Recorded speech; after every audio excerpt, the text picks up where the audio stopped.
Welcome to Vacuum Wars. Today we're going to compare two top-of-the-line robot vacuums, the Roborock S7 MaxV Ultra and the Dreametech L10s Ultra. We've put them both through an extensive amount of tests, but today I also want to introduce a totally new test, which I hope will help to change the way that robot vacuums are evaluated in the future. So links in the description, and let's get started. The first category is features, and these two robot vacuums have just about every feature that a robot vacuum can have. They both have electric mop systems, they both recognize carpets and can lift up their mopping pads so that you can vacuum and mop in the same run, which is incredibly useful. They both use LiDAR for mapping and navigation, but they also both have front-mounted obstacle avoidance sensors that help them to avoid objects that other robot vacuums miss. They both have auto-empty docks that not only evacuate their dustbins automatically, but also wash their mop pads and refill their mop tanks. I take into account a variety of other specs and features, and at least on paper, these two robot vacuums are very evenly matched. Though the Roborock did have a slightly higher score here, but just because of its slightly larger dustbin. For context though, these two robot vacuums had the highest scores I've ever seen out of the 70+ robot vacuums I've tested when it comes to features. Moving on to the performance category, this is where we test things like their power and pickup ability in the studio, and again we found them to be fairly evenly matched. They had nearly identical suction scores, as well as similar airflow scores, though the Dreametech had a bit more there. On the crevice pickup test, the Roborock did much better than the Dreametech, probably because of its new floating brush design that helps the brush conform to floors better.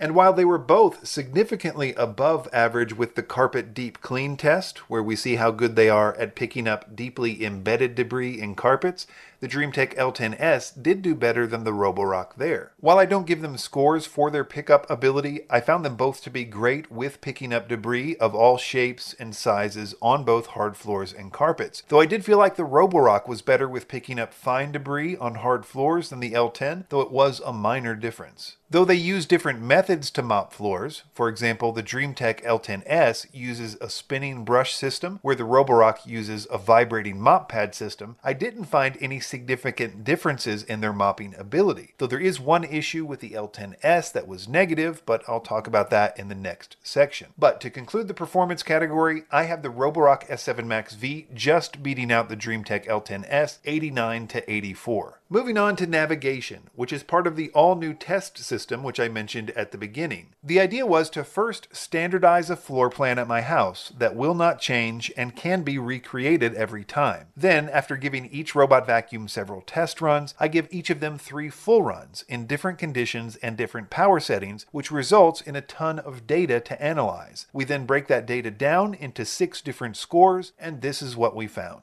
They were both very similar in terms of efficiency, meaning how many square meters per minute they could cover.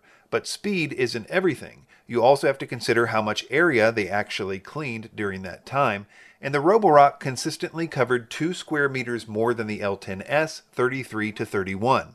In other words, the Roborock was more persistent in getting to harder to reach places than the L10s without sacrificing much in terms of efficiency, which is why it got a higher score here. We now also do a battery life efficiency test, which we do by making sure that each of their 3 runs are done using a different power setting: low power, max power, and what I call best settings, which in this case is their second to lowest power setting with the carpet boost on. And here the Dreametech L10 was the winner, and by a pretty good margin, getting an average of 2.3 minutes per battery life percentage point compared to 1.6 minutes on the Roborock. I also standardized our obstacle avoidance tests for the first time here. I did this by conducting 4 different categories of obstacle avoidance tests with the same objects, and both robots did quite well, though the Roborock had a slightly better score than the Dreametech, mostly because the Dreametech missed one of the smaller novelty pet waste in the test, though it was able to recognize and avoid the others. For the final category, I'll combine miscellaneous issues and value. One thing is that when I first bought the Dreametech L10s, it did not seem to lift up its mopping pads when it encountered carpets, so it was getting the carpets wet. I sent it back to the manufacturer, and they did send me a fixed unit that did raise its pads, but it still wasn't nearly as good as the Roborock at lifting up its mopping pad, so I did negatively score it for that reason. I also gave the Roborock a negative score because because it got stuck under my couch in the navigation tests a couple times, presumably because of its slightly higher profile, though that could be fixed in the app using no-go lines. I gave each of them negative scores depending on their price, and since the Roborock was more expensive than the Dreametech, it lost more points. So after adding all of that up, the winner of our competition today is the Roborock S7 MaxV 93 to 89. And while I'm still in the process of retesting all of my robot vacuums with this new system, I can already tell that these two scores are going to be way above average. So I think either of these robots would be a great buy, but the Roborock S7 MaxV Ultra still remains the king in my opinion, at least for now. Links in the description, and be sure to subscribe to Vacuum Wars before you leave. Thanks for watching.